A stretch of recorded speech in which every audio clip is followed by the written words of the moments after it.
तर घंटा नाही.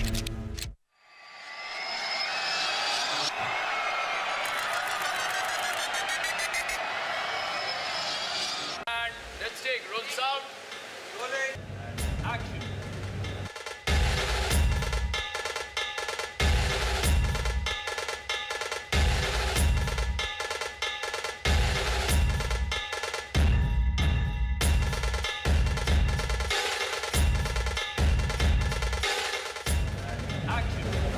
सगळ्यांची वाजणार हा सीझन का.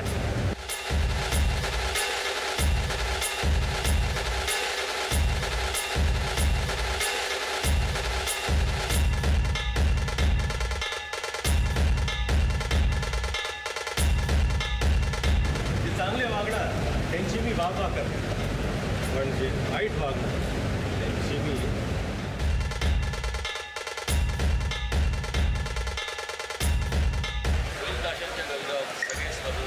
बिग बॉसच्या चक्रवर्ती ते लाईन झाल्यावर जस्ट लुक अप.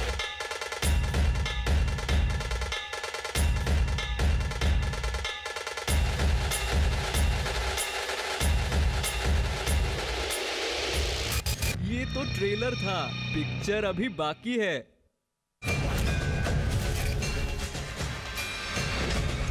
सगळ्यांची वाजणार हा सीझन गाजणार, कारण मी येणार तर कल्ला होणारच.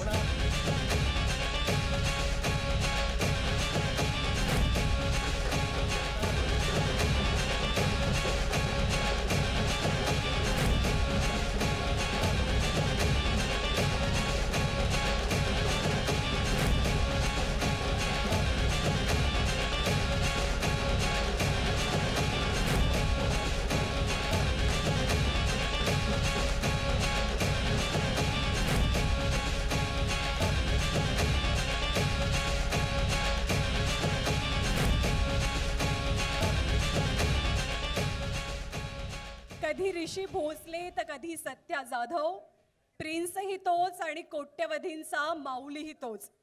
बाभुळगाव ते बॉलिवूड असा आहे ज्याचा प्रवास. Architect, actor, television presenter, film maker, प्रत्येक मराठी माणसाच्या मनावरती अधिराज्य करणारा तो आहे बिग बॉस. स्वागत करूया रितेश देशमुख यांचं.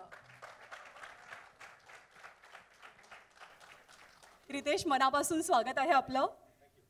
लय भारी प्रोमो, लय भारी एंट्री. आता उत्सुकता आहे ती तुमच्या होस्टिंगची. तुम्ही किती आणि कसे एक्साइटेड आहात? सर्वप्रथम वेळात वेळ काढून आपण सर्व इथे आलात त्याबद्दल मी तुमचा अत्यंत अत्यंत आभारी आहे. आणि एवढं सुंदर इंट्रोडक्शन मला 20 वर्षात कधीच मिळालं नाही, त्यासाठी मी तुमचा आभारी आहे. खरं म्हणजे बिग बॉसचा मी प्रचंड मोठा फॅन आहे ह्या फॉर्मॅटचा, ह्या शोचा. आणि आज ही संधी मला दिल्याबद्दल मी कलर्स टी व्हीचे आभार मानतो. आणि मी प्रचंड एक्सायटेड आहे, कारण का हा माझा आवडता फॉर्मॅट आहे. अतिशय एंटरटेनिंग आहे, इमोशनल आहे.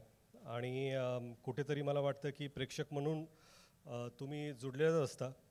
प्रत्येक गोष्टी ज्या ज्या गोष्टी शोमध्ये होतात, पण मला वाटतं की दॅट कनेक्शन जे प्रेक्षकांचं आणि कंटेस्टंटचं असतं, आता होस्ट आणि contestant, it's going to be exciting. Exciting आहे असं तर तुम्ही म्हणालातच. या शोबद्दल जेव्हा तुम्हाला पहिल्यांदा विचारलं गेलं तेव्हा तुमची रिॲक्शन काय होती? माझी पहिली रिॲक्शन होते की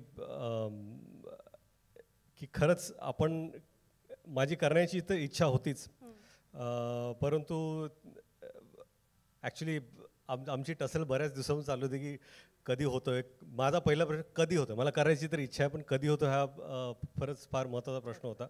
आणि मला जेव्हा हे सांगण्यात आलं की हा शो ह्या तारखेला होतो आहे आणि माझ्या 2-3 शूटिंग्स होत्या, पण मी म्हणालो की मी नक्कीच ॲडजस्ट करीन. आणि आय एम एक्सायटेड की 2-3 शूट्स मी अलीकडे पलीकडे पुश केलं आहे हा शो करण्यासाठी. होकार देण्याचं एकदम जेन्युइन रिझन किंवा एखादं खूप स्ट्रॉंग रिझन की हो मला हा शो करायचाच आहे? जो एका शोचा फॅन असतो त्याला जेव्हा ही संधी मिळते तो हो म्हणणारच आहे. आणि होस्टिंग बिग बॉस मला वाटतं की ऑपॉर्च्युनिटीपेक्षा जास्त it's an honour and I am extremely humbled and honoured to be hosting this show. आता एखाद्या टेलिव्हिजन शोचं होस्टिंग करण्याचा तुमचा काही हा पहिला अनुभव नाही, याआधी सुद्धा तुम्ही केलेलं आहे होस्टिंग, पण आता बिग बॉससाठी काही स्पेशल तयारी केली आहे? आता तयारी सुरू आमची झालेलीच आहे आणि सर्व टीमबरोबर बऱ्याच वेळा आमच्या चर्चा झालेल्या आहेत, ब्रेनस्टॉर्मिंग सेशन झालेले आहेत. परंतु काय की कंटेस्टंट्स कोण आहेत हे मलाही माहीत नाही आहे, म्हणून त्याची अजून तयारी माझी झालेली नाही आहे. फॉर्मॅटची ऑफकोर्स चर्चा झाली कसं व्हायला पाहिजे, रिहर्सल्स पण सुरू आहेत आणि अजून होणार पण आहेत, बट इट्स एक्सायटिंग. आपण म्हणालात की आपण स्वतः या शोचे खूप मोठे फॅन आहात, तर या शोची अशी एखादी गोष्ट जी तुम्हाला खूप अट्रॅक्ट करते, खूप आवडते? मला वाटतं कुठल्याही शोज चालण्यासाठी ना त्या शोचे इमोशन्स कनेक्ट होणं फार गरजेचं असतं. कंटेस्टन्स येतात, त्यांच्याबद्दल आपल्याला काहीतरी माहिती असते, परंतु ती लोक व्यक्ती म्हणून कशी असतात ते या शोमध्ये 10व्या-12व्या दिवसानंतर आपल्याला कळायला सुरू होतं. त्यांच्यावरती जे जे प्रेशर्स असतात, जसं त्यांना सामना करावा लागतो, त्या प्रेशरबरोबर ते कसे होतात, कुठल्या लोकांशी त्यांची मैत्री होते, ते मॉरली कुठे करेक्ट आहेत. काय आहे की प्रत्येकजण प्रत्येक वेळी मॉरली करेक्ट असू शकत नाही, आपणही नसतो, कोणी नसतं, परंतु योग्य वेळी तुम्ही काय स्टँड घेता त्याच्याशी ऑडियन्स कनेक्ट होतं आणि ते कुठेतरी प्रत्येक कंटेस्टंटमध्ये इनबिल्ट असतं आणि मला वाटतं की तीच गोष्ट मला फार आवडते. बिग बॉसची खासियत म्हणजे बिग बॉस या शोची जितकी चर्चा होते तितकीच चर्चा त्याच्या होस्टची सुद्धा होते. सो तुम्ही आता त्या क्लबमध्ये आलेला आहात आणि सलमान खान ऑफकोर्स तुमचे सगळ्यात चांगले मित्र, तुमच्या मैत्रीचे खूप किस्से आम्ही ऐकलेत, पाहिलेत तुम्हाला एकत्र. काही टिप्स घेतल्यात किंवा मिळाल्यात? काय माहिती आहे का, ते जसं होस्ट करतात ना तसं मला वाटत नाही जगात, भारतात सोडा, जगात हा एक जगातला सर्वात मोठा प्लॅटफॉर्म आहे. जगात कोणीही होस्ट करू शकत नाही. त्यांची एक इनबिल्ट नॅचरल स्टाईल आहे, त्यांचा एक ॲटिट्यूड आहे, त्यांचा एक स्वॅग आहे, तो फक्त त्यांचाच आहे. आणि खरं म्हणजे त्यांना पाहून तर बरंच काही कळतं की कसं इंटरॅक्ट करायला पाहिजे, कुठल्या मर्यादा जपल्या पाहिजेत. आणि कसं आहे की कंटेस्टंट जसे स्टँड घेतात तसं होस्टलासुद्धा स्टँड घेणं गरजेचं असतं. आणि तिथं एक थिन लाईन असते की ते तुमच्या स्वभावामुळे तुम्ही एक स्टँड घेऊ शकता, परंतु एथिकली मॉरली तो स्टँड त्यावेळेस घेणं फार गरजेचं असतं आणि I will try and take that stand. तुम्ही खूप मोठे मल्टीटास्कर आहात, तुम्ही ॲक्टर आहात, फिल्ममेकर आहात, प्रोड्युसर आहात, तुम्ही टेलिव्हिजन प्रेझेंटर आहात, आणखी नव्यानता भूमिकेमध्ये तुम्ही येत आहे, हे स्टार्टअप आहे तुमचा. हे सगळं मल्टीटास्किंग तुम्हाला काय शिकवतं, काय देतं?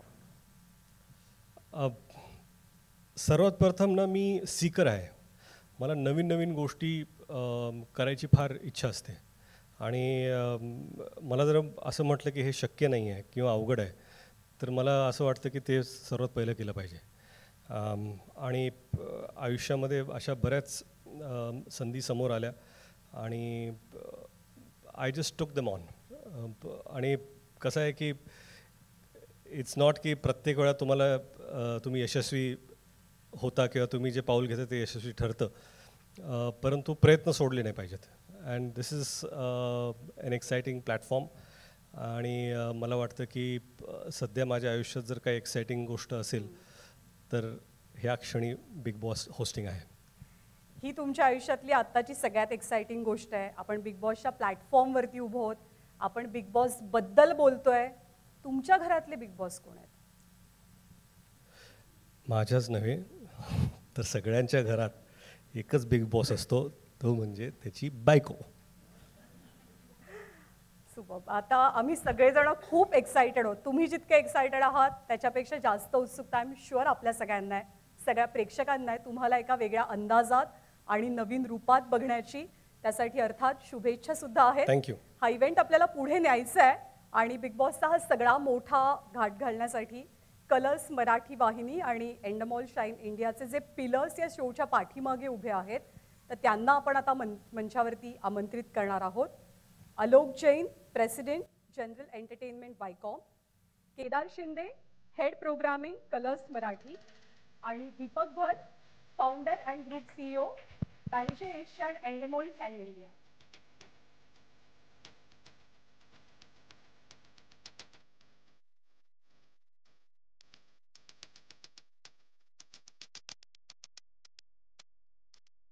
आपल्याला संवाद साधायचाच आहे, आपल्याला बोलायचं एकमेकांशी, पण त्याआधी तुम्हा सर्वांचे एकत्र फोटोज मीडियाला हवे आहेत. सो मी रिक्वेस्ट करते मीडियाला.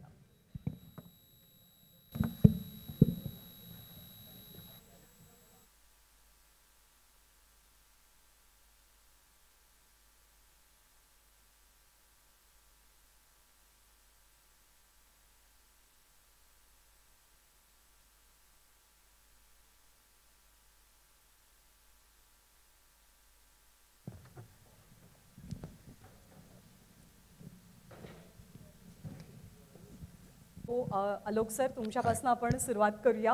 Thank you. की actually what makes the current Bigg Boss season stand out from the previous one? Everybody wants to know this, very curious about this. Thank you. First of all, I'm very grateful and warm welcome to all the people who are there here today gathered for this press meet. Thank you everyone, and to our viewers, and also to Ritesh for the gracious hosting of this season. See, it's, the question you are asking is how are we, see, I think it's a little bit of, we should talk about at the end of the show what happens, but at the moment our ambition is very big on this show, this season. We feel that Bigg Boss has done so wonderful across all markets, and we really want to make this season in Marathi very big. And so we are looking at a very 100% fresh approach across all dimensions of the show. We are looking at a very exciting bunch of contestants, housemates for the show. The kind of activities and the things which we are planning in the house are extremely unpredictable and very exciting. And besides this, you know, we have Ritesh, which is absolutely very fresh and a youthful take on the show. So we're very excited. Our ambition is to make it one of the most successful season for Bigg Boss in Marathi, and also something which stands out as many other Bigg Bosses across the country we have done together with Endemol. So regional लँग्वेजेसमध्ये, स्थानिक भाषांमध्ये सुद्धा of course Bigg Boss एक one of the popular show आहे, आणि आता तो मराठीमध्ये सुद्धा 2 वर्षांनी पाहायला मिळतोय, त्यामुळे त्याच्याबद्दलची एक्साइटमेंट खूप जास्त आहे. One more question for you is, how does the Bigg Boss franchisee adapt its format for the different regional audiences or the languages? So I think Bigg Boss is extremely exciting format because there is a center core to it, and then it provides a lot of freedom for anyone to adapt to the regional flavors. For example, it provides a opportunity for you to have contestants from various walks of the life, from various parts of the state or the country. So it provides an option to you have a cultural flavor to the state. Even the tasks, activities which you do in the house can be very easily adapted to the local sensitivities. And also the host is always from the market, someone who is extremely connected and rooted to the market. And someone, because the host plays a very important role, who is a bridge between the consumers and the house. And a person coming who is really connected with the audience, like specifically in this case Marathi audience, is a big important part of making the show adapt to the regional flavor. I think that's the ambition which we are going ahead with. Thank you. Thank you so much. Kedar sir, यावेळेला आता surprises काय मिळणार आहेत? म्हणजे अगदी host पासून पहिलं surprise मिळालंय, तर आता आणखी कोणकोणती नवी सरप्राइजेस प्रेक्षकांना मिळणार आहेत? नमस्कार सगळ्यांना, व्यासपीठ सगळ्यांनाच नमस्कार. ज्ञानदा, कशी आहेस तू? छान. तिला असं विचारल्याशिवाय पुढचं काही बोलत नाही ना ती, आपल्या सगळ्यांनाच माहिती. काय म्हणशील ज्ञानदा? मला आज एक्झॅक्टली 8 महिने झालेत कलर्स मराठीचा हेड ऑफ प्रोग्रामिंग होऊन. माझा 9वा महिना सुरू झाला आहे. खऱ्या अर्थानं बाई पण भारी. पण मला एक आनंद आहे की 9व्या महिन्याची प्रेग्नन्सी ही बिग बॉस मराठी असणार आहे माझ्याकडून. So that will be a big thing for me. आणि त्याच्याबद्दल मी खरंच परमेश्वराचे स्वामींचे आभार मानतो. मला तुम्हाला ही गोष्ट सांगायची आहे की ज्या दिवशी मी पहिल्यांदा कलर्स मराठीमध्ये पाऊल ठेवलं आणि घरी गेलो तर 2 गोष्टी माझ्या आयुष्यामध्ये घडल्या. मी माझ्या आईला सांगितलं की आई मी कलर्स मराठीचा हेड ऑफ प्रोग्रामिंग झालो आहे. माझे वडील हे मिल वर्कर आहेत, त्यामुळे त्यांनी आयुष्यभर चाकोरीबद्ध आयुष्य जगले. तर माझ्या आईने माझ्या वडिलांना सांगितलं की असं असं लागलं आहे तो आता वायकॉम 18मध्ये. तर माझे वडील म्हणाले चला मुलगा सेटल झाला. म्हणजे 30 वर्षात मी काही सेटलमेंट घेतलीच नव्हती असं मला वाटायला लागलं. आणि दुसरा प्रश्न माझ्या आईने विचारला, बाकी सगळं मरू दे, बिग बॉस कधी येणार आहे? तर मी म्हटलं हे कनेक्शन जे आहे प्रत्येक मराठी घरामध्ये या बिग बॉस मराठीचं कनेक्शन आहे. मी जिथे जिथे गेलो किंवा आताही आम्ही नवीन शोजचे जेवढे म्हणून प्रोमो टाकतो, खाली जवळजवळ आम्हाला एवढंच विचारण्यात येतं, ते सगळं जाऊ दे, बिग बॉस कधी येणार आहे? तर हे जे कनेक्शन आहे हे रसिक प्रेक्षकांचं कनेक्शन आहे, हे त्या टेलिव्हिजन ऑडियन्सचं कनेक्शन आहे. आणि त्या ऑडियन्सला आपलंसं कुठलं तरी एक कार्यक्रम असा वाटतो ज्याच्याबद्दल ते इतके एक्सायटेड असतात. आणि ते एक्साइटमेंट आहे बिग बॉस मराठी. यावर्षी आम्हाला तरुण बिग बॉस मराठी मिळालेला आहे. सो भाऊ, मी कधी भाऊंबरोबर काम नाही केलं, बट माझ्या मनामध्ये 100% त्यांच्याबद्दलचा जो आदर आहे हा फारच उच्च दर्जाचा आहे. आणि मला एवढं पण माहिती आहे की त्यांच्या मनामध्ये पण तो आदर असणारच, कारण दोघंही आम्ही दिग्दर्शक असल्यामुळे दोघांच्याही जे रूट्स आहेत, जी माती आहे ती मराठी इंडस्ट्रीची आहे. पण आम्हाला या निमित्ताने तरुण एक होस्ट मिळाला. आणि आत्ताचा बिग बॉस तुम्हाला तरुण दिसेल, वेगवेगळ्या वयोगटातली लोकं असतीलच 100%, पण त्याची एनर्जी जी असेल ती अत्यंत उत्साहवर्धक असेल आणि जी प्रत्येक माणसाला, प्रत्येक व्ह्युअरला प्रत्येक क्षणी चॅलेंज करणारी असेल. यावेळेचा मराठी बिग बॉस हा कम्प्लिटली अनप्रेडिक्टेबल असेल. तुम्ही अजिबातच प्रेडिक्ट करू शकणार नाही. जे कॉन्टेस्टंट्स असतील तेही तुम्ही प्रेडिक्ट, आता मी यूट्यूबवर बघतो आणि मला जाम हसू येतं, अरे वा वा वा, बरेच लोक काय काय काय काय बोलत असतात. पण मला आनंद आहे की याच्याबद्दल एवढी चर्चा होते. पण आजच्या दिवसानंतर ज्या काही आता चर्चा होतील आता एवढ्या शिगेला पोचतील की 28 तारखेचा ग्रँड प्रीमियर आणि त्याच्यानंतरचे रोज रात्री 9 वाजता महाराष्ट्रातल्या घराघरामध्ये टेलिव्हिजन लागल्यानंतर फक्त एकच दिसेल, बिग बॉस मराठी आणि रितेश देशमुख.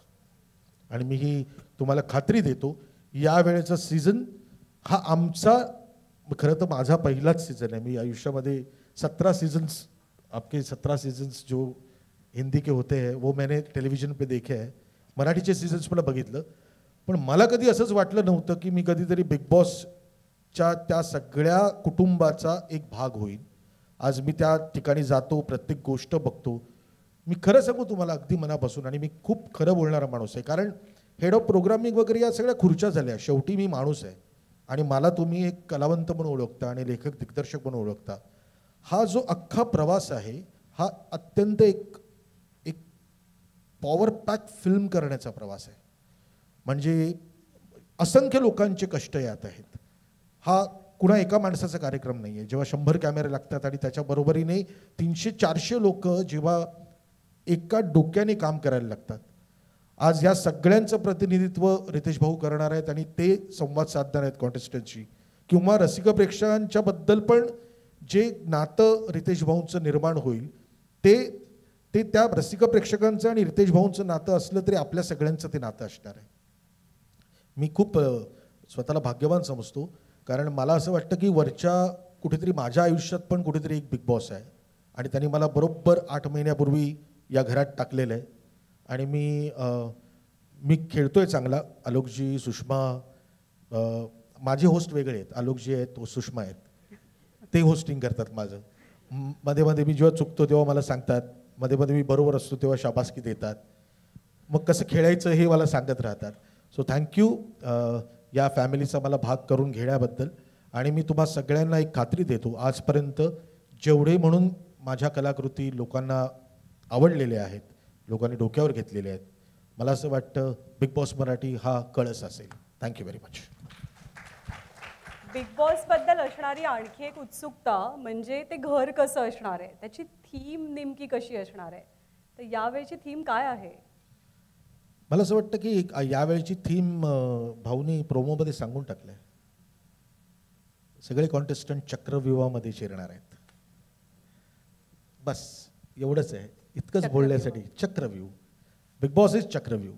मी या निमित्ताने फक्त एवढंच सांगेन की मी माझ्या टीमला आणि एंडबॉलच्या टीमला थँक्यू म्हणतो की ज्या पद्धतीने ते सगळे काम करतात. माझी वायकॉम 18मधली कलर्स मराठीची टीम आहेच, ते सगळे माझ्याबरोबर असतात. मग ते नॉन फिक्शनची लोकं असतील सगळेच. पण एंडेमॉलची पण टीम म्हणजे कसं असतं ना की लग्न लावायचं असेल ना तर नवरा बायको याच्यापेक्षा पण ना 2 घराणी एकत्र येण्याची गरज असते. तर ते करेक्ट 2 घराणी आता एकत्र आली आहेत, एंडेबॉल आणि वायकॉम. त्यामुळे हे लग्न छान होईल. त्याची खात्री आहे सर्वांना. आणि रितेश, तुमच्यासाठी प्रश्नांचा चक्रव्यूह माझ्याकडे नाही आहे, तो इकडे आहे. त्याच्यामुळे थोडासा वेळ देते तुम्हालाही तयारी करायला. आणि मी दीपक सरांना प्रश्न विचारणार आहे. Deepak sir, actually innovation is the key in this format. So how does innovation keep the Big Boss format fresh and engaging for the audience? Well, for us, we are blessed with viewing at least 55 countries across the globe who are producing this show year on year. And it's a show that has gone on for more than 25 years. So we are blessed with the learnings of about 50 countries year on year, sending us a lot of details about tasks, creatives, elements to be used, different trigger points, different kinds of voices, different personalities of hosts. And we are constantly looking at, countries like Italy, Spain, Argentina, other Latin American markets, some Asian markets where we borrow a lot from there. So, we are blessed with a lot of tricks in the bag, which we keep innovating. And within India itself, as Kedar bhai said, it's been almost 17 years since we've been producing this in various different markets now. So we've got a lot, and I think this season of Marathi will show you a lot of that.